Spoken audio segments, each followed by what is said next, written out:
Major funding for KPBS Evening Edition has been made possible in part by Bill Howe Family of Companies, providing San Diego with plumbing, heating, and air restoration, flood and remodeling services for over 40 years. Call 1-800-BILL-HOWE or visit billhowe.com. And by the Conrad Trebas Foundation, Darlene Marcos Shiley, and by the following.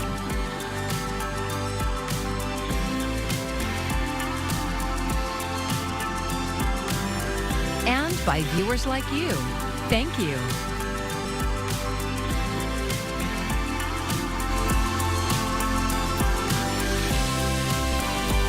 A record day on Wall Street. Thanks for joining us. I'm John Carroll in for Maya Trabulsi. On the day of the Federal Reserve Bank interest rate cut, the financial markets reaction was insignificant.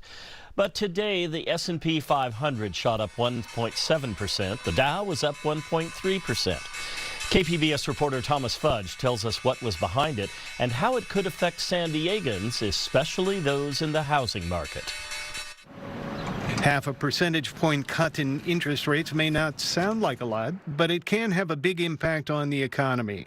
And some people were certainly surprised. And a half a point was not even on the table as early as the beginning of July. Miro Kopik is a KPBS business commentator and founder of Bottom Line Marketing. He says one strong force behind the Fed's decision were falling inflation rates. And they've been successful at bringing it down from 9.1% to 2.5% in the latest inflation report earlier this month. The changes in inflation rates have been dramatic. This graph showing the cost of goods and services shows a huge dip during the pandemic of 2020, but then a tremendous boost in inflation 2 years ago, and then a dramatic drop again since then.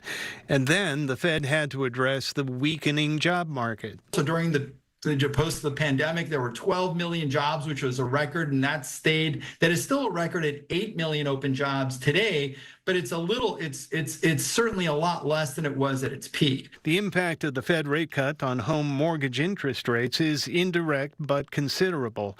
Stephanie Lloyd is a San Diego real estate broker. She says lower interest rates for home mortgages could lead to lower home prices or maybe the opposite. 2021, when the rates were at historic lows, that created an absolute frenzy in the market, which then boosted the values. And so people were paying significantly higher than list price. So it's a balancing act here. But if the Fed follows Wednesday's interest rate cut with one more in December and another in early 2025, it could really reduce mortgage payments if people refinance their homes. Kopik says those people could save as much as $12,000 a year on their home payments. And, that's a lot of grocery dollars. The next meeting of the Federal Reserve Board is coming up on December 18th. Thomas Fudge, KPBS News. The Fed's rate cut comes less than 50 days before the election, making the move a bit of a political football. Coming up, how the presidential candidates are using the news to sway voters. Yes to housing and no to delays. That's part of the message from Governor Gavin Newsom's Bay Area press conference today, as he announced a package of 32 bills aimed at addressing homelessness and expanding affordable housing. Newsom signed 7 of those bills today that create new statewide initiatives to ease housing and mental health challenges. There is no doubt in the state of mind for most Californians that I think connects more Californians is a recognition that the original sin in this state is affordability and impacts more people in more ways on more days, and that's the issue of cost of housing. And it's that imbalance of supply and demand. It's the fact that we simply have not gotten out of our way. The new laws create mandates to house vulnerable community members and increase the accountability of governments on a local level. Newsom added that this legislature has done more in the last 6 years than previous legislatures have done in the last 40 to 50 years to address the homelessness crisis.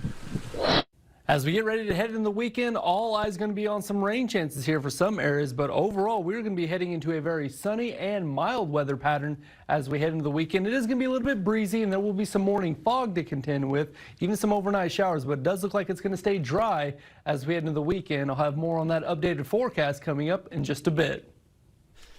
National politics is taking a toll on Springfield, Ohio. Frequent bomb threats have disrupted daily life, leaving residents on edge. And as Laura Aguirre explains, impending visits by former President Donald Trump and others are only adding to the strain. A lot of stress. There are more bomb threats unfolding right now. Community and city leaders in Springfield, Ohio, bracing for yet another day in a political firestorm. Our goal is to get back to normal. A goal that may have to wait as the rhetoric and misinformation targeting Haitian immigrants in that city intensifies. They came in illegally. They're destroying our country. Well, if Kamala Harris waves the wand illegally and says these people are now here legally, I'm still going to call them an illegal alien. Springfield officials say most of their Haitian residents have temporary protected status, or TPS, which allows them to receive city services while they await employment approval. TPS is a legal process.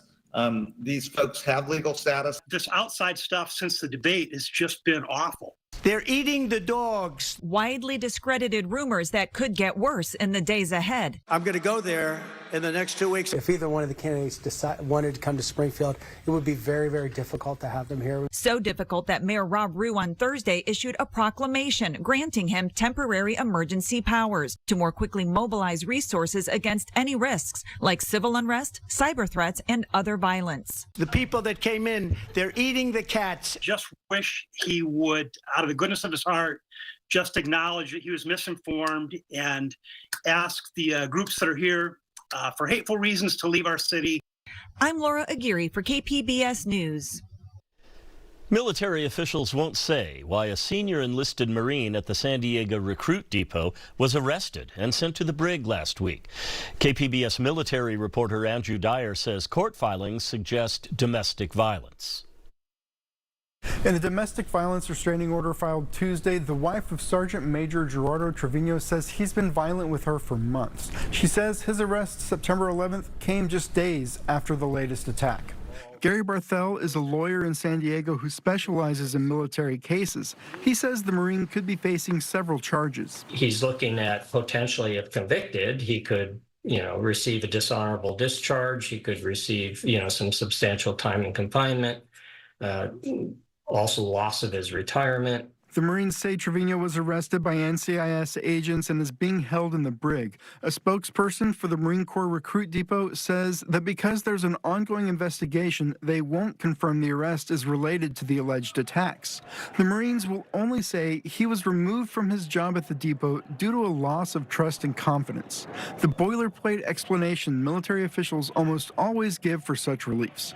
Barthel says that itself is a problem. When a command comes out and says those sorts of statements, it really erodes the trust and confidence the public has in the military because it seems like they're hiding the ball. He says there's good reason for the military to be careful because any official statement could jeopardize the case once it's in court. But when it comes to senior officials, he thinks the military owes the public more. If the command would simply state what the allegation that the individual is actually being relieved for, that would promote transparency. It would promote subordinate service members in believing in leadership, and it would also promote the public's trust and confidence in the military as well. Trevino was the battalion sergeant major for the 3rd Recruit Training Battalion. It's one of 3 training battalions at the depot where thousands of recruits train each year. Sergeant major is the highest enlisted rank in the Marines. Andrew Dyer, KPBS News. It's been nearly 46 years, but there is finally a proper memorial to the victims of PSA Flight 182. The Boeing 727 crashed into a North Park neighborhood on September 25th of 1978. This afternoon, city crews were out at the intersection of Dwight and Nile, placing a memorial plaque. We couldn't yet see the plaque as the cement has to cure before crews will uncover it. Family members of those killed and others have been trying for years to get a memorial placed at or very near the crash site. In an interview with KPBS last year, Councilmember Stephen Whitburn promised a memorial would be ready within a year. His deputy chief of staff explains why it took so long. For years, The community went through different kinds of situations trying to find a location. There was kind of, red tape about, certain areas. Some community members wanted it in an area, others didn't. The official unveiling of the plaque will happen next Wednesday on the 46th anniversary of the crash. All 135 people aboard were killed, including 2 children, along with 7 people on the ground. And we will be there for that. Cross-border pollution appears to be taking a toll on the health of people who live in the South Bay, especially children. Our media partner, KGTV, spoke to Dr. Vine Nguyen, a pediatrician at Kaiser Permanente in Otay Mesa. She says she's seen higher rates of asthma in kids in the South Bay as opposed to other parts of the county. That is among other health concerns. Definitely have kids with migraines, kids who've never had headaches before. I have a lot of kids with bacterial pneumonias, like to the point where, we're on the 3rd round of antibiotics. I had a couple kids end up at Rady's with that, so like chest tubes in. And so it just seems kind of odd because it's in the middle of the summer, and there's definitely a correlation for me. KGTV did ask state and federal agencies about hydrogen sulfide levels in the air last week. Both the California Department of Health and the Environmental Protection Agency say there is no immediate threat to public health. Data shows black mothers and infants face higher rates of childbirth-related complications or deaths than any other race or ethnicity.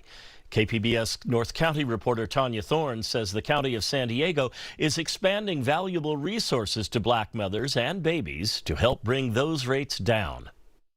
Childbirth can be a happy time for a mom, but for black mothers, it can be different. Unfortunately, black women have higher rates of maternal morbidity and mortality.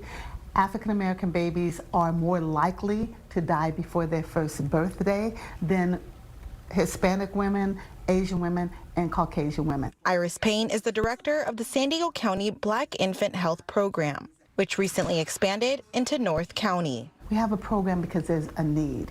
And I think as a society, we want to recognize the needs of all of our citizens. If we all thrive individually, then we all thrive as a community. The goals of the program are to improve African American infant and maternal health and decrease health and social inequities. Actually work with the women to advocate for themselves when they're going to their healthcare professional. They provide those wraparound services. And actually the women, when they're in the program, they are able to develop other relationships with other women. So they're building their network of a support system for themselves. Women like Danielle Morgan and Shia Ritchie. You would think they've known each other for years, but they actually just met at the new Black Infant Health Program Center in Oceanside. Personally, being like a black mom, I know it's really hard to find other black moms. They're here, but I don't think they're like out and about like as easily as a lot of other like racial groups, just because there's not a lot of resources. The lack of resources and representation is what inspired Ritchie. When I learned that there were only 4% of black people that represented midwifery, I knew that I had to get in there. She is studying to become a midwife. She thinks more representation could help change the mortality and morbidity rates black mothers and infants face. Because that is the biggest way to make sure that our people are fought for. In the way that the marginalized people are sought justice towards, and making sure that maternal birth rate decreases until we're no longer at a deficit.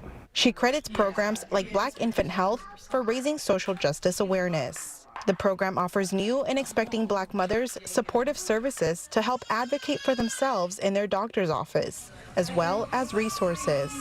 The office, located in Oceanside at 3156 Vista Way, is having a grand opening on Saturday from 1 to 4 p.m. Family portraits, activities, and food will be provided, and anyone is welcome to join. Tanya Thorne, KPBS News. Politics colliding with the Federal Reserve's interest rate cut. Brian Abel reports from Washington on how the presidential candidates are talking about the news on the campaign trail. After over 3 years of grappling with the economy crippled by COVID, Democratic presidential nominee Kamala Harris celebrating Wednesday's Federal Reserve interest rate cut in a campaign statement, calling it welcome news. The timing of the cut, though, is leading her opponent, Republican presidential nominee Donald Trump, to question whether the Fed's move is a political one. I guess it shows the economy is very bad to cut it by that much. Assuming they're not just playing politics, the economy would be very bad, or they're playing politics, one or the other. But it was a big cut. Some experts and economists, however, dismissing those claims. The job market's roughly where it should be. Inflation is getting back down to where it should be. Look, if the Federal Reserve were trying to influence this election, trying to help Democrats, they would have cut rates 9 months ago. President Joe Biden saying this about the Fed cut in a Thursday economic speech. I think it's good news for consumers, and it means the cost of buying a home, a car, and so much more will be going down. Only time will tell if voters will feel the impacts of leveling inflation and the rate cut, or if they'll believe it's political smoke and mirrors before casting ballots in November. As much as people like to put the election on the Fed's shoulders, the Federal Reserve does what it does when it thinks it's possible to do it and when it thinks it needs to do it, not answering to any politicians. In Washington, Brian Abel reporting. We're now in the peak of election season, but our coverage of democracy doesn't stop there. KPBS recently launched Public Matters. It's a partnership with trusted media outlets. Our Maya Trabulsi recently talked with our partners at inewsource about their role in this collaboration.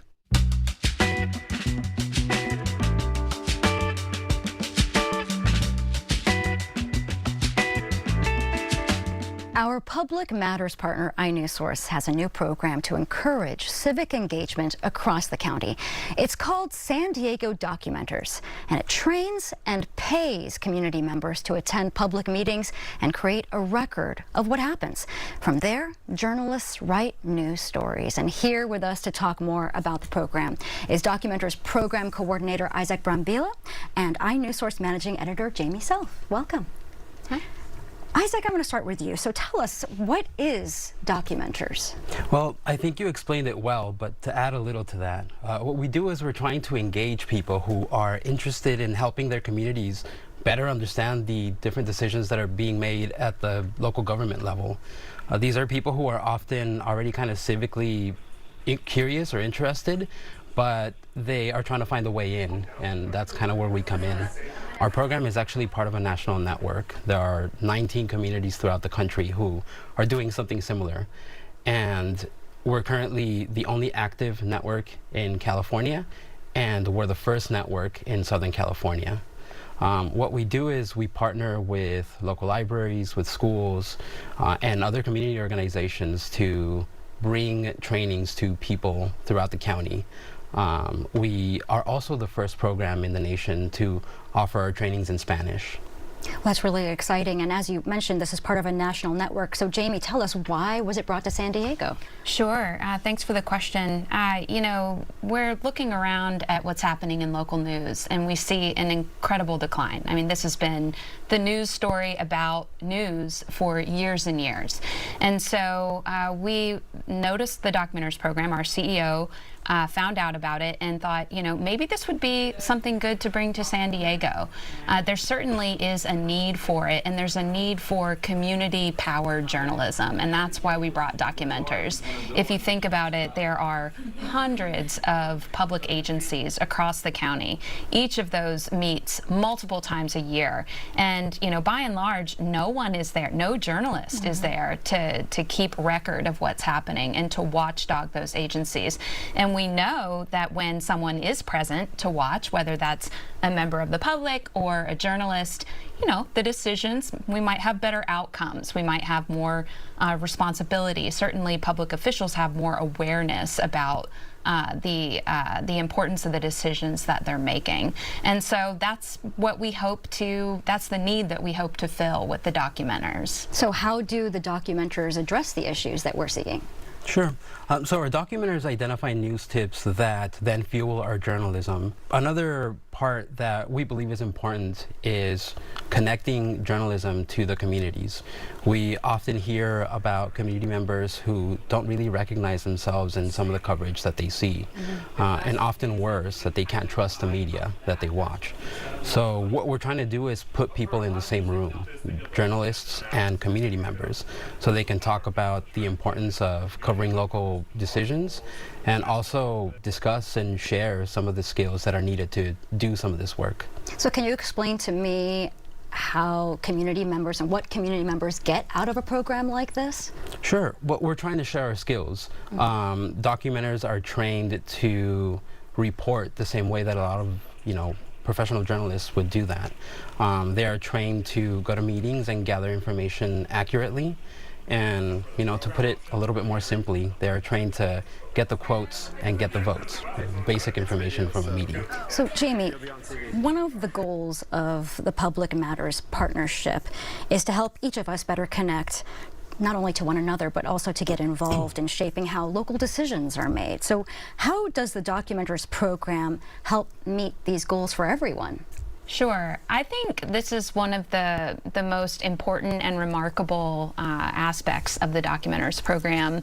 I mean, these are community members who are finding a way to participate in journalism. So, at a very basic level, the Documenters connects community members to journalists. And what we hear, as Isaac mentioned all the time, is that people don't see themselves reflected. They don't feel empowered. They feel hopeless sometimes, that they can't influence the outcome of decisions that impact their lives. And they don't know where to go or how to do it. And so, I've been to some trainings. We try to bring journalists to the Documenters training so that we can talk about our work and really communicate to community members the value of their being there. And it's pretty amazing to have these conversations and see community members realize that they can do more than just write a note to City Council. They can do more than come and speak during the public comment. They can sit there, they can observe, they can create a record. It can be seen by, our journalists and hopefully journalists across the county, and it can produce an article that actually reaches many more people. And that's empowerment. And that's connecting the journalism to the community in a way that I don't think traditional journalism or the way we've been doing it for years has been successful. But also, I think being able to see things from a diverse lens as well, right? So thank you. I've been speaking with Documenters Program Coordinator Isaac Brambilla and inewsource Managing Editor Jamie Self. Thank you so much. Thanks for having us. Thank you. And for more on how to become a San Diego documenter, you can go to inewsource.org.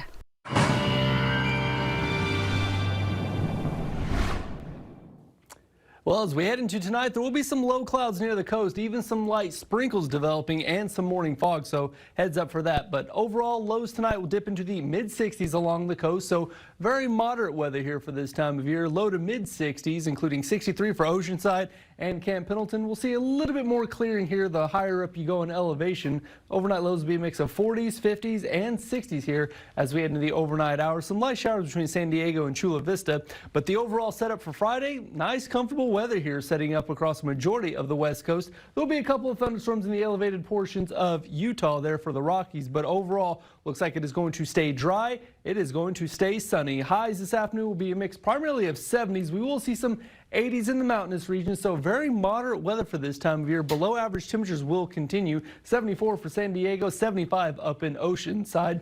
And then after that, future track radar is showing that as we head throughout your Thursday into your early Friday morning, there will be some light showers over there near Los Angeles. But then as we head into the afternoon hours, some showers, even some rumbles of thunder developing in the elevated regions up in the mountains. But overall, looks like it'll stay dry along the coast before more rainfall develops near Las Vegas here as we head into the weekend.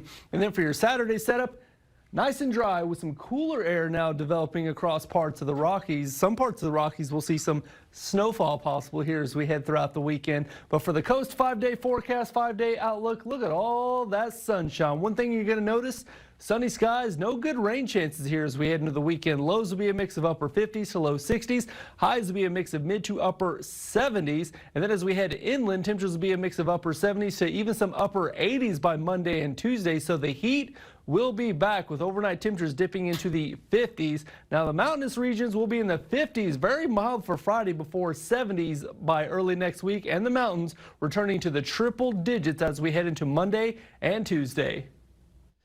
Amazon is the latest company to announce that it will soon require its corporate employees to come into the office 5 days a week. Michael Yoshida has a closer look on if these mandates lead to the benefits CEOs cite when making these announcements. Amazon corporate employees soon going from being in the office 3 days a week to 5. The Seattle-based company joining other large companies such as Goldman Sachs and JP Morgan Chase in demanding workers be in the office more. I think some of what you're seeing in Amazon is in part rooted in senior executives who, let's face it, in almost any organization, live to work, wanting to sort of determine whether or not the rest of their employees are in it to work also. Amazon's move has faced some backlash from workers. CEO Andy Jassy justifying the move, saying in a memo, the advantages of being together in the office are significant, and it's easier for teammates to learn, model, practice, and strengthen our culture. But do return to office or RTO mandates deliver on their promises? A recent Gallup poll found that since 2020, less access to work resources and feeling less connected to an organization's culture were given as some of the top challenges of hybrid work. But the poll also found on-site employees have lower employee engagement than remote or hybrid workers. And a study led by a Stanford economist and published this year found employees who work from home 2 days a week are just as productive, likely to get promoted, and far less prone to quit. The much better answer to all this is stop sweating how many days a week people are in the office. Start focusing on outcomes. A shift Brian Elliott, author and founder of Future Forum, says takes some initial effort from management, but pays off in the long run. Holding people accountable to results is going to take you a lot further than does Joe show up at 8 in the morning and leave at 7 o'clock at night. In Washington, I'm Michael Yoshida reporting. You can find tonight's stories on our website, kpbs.org. Thanks so much for joining us. I'm John Carroll. Have a great evening. Major funding for KPBS Evening Edition has been made possible in part by Bill Howe Family of Companies, providing San Diego with plumbing, heating, and air restoration, flood and remodeling services for over 40 years. Call 1-800-BILL-HOWE or visit billhowe.com. And by the Conrad Prebys Foundation, Darlene Marco Shiley, and by the following.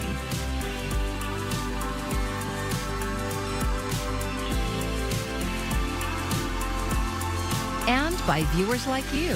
Thank you.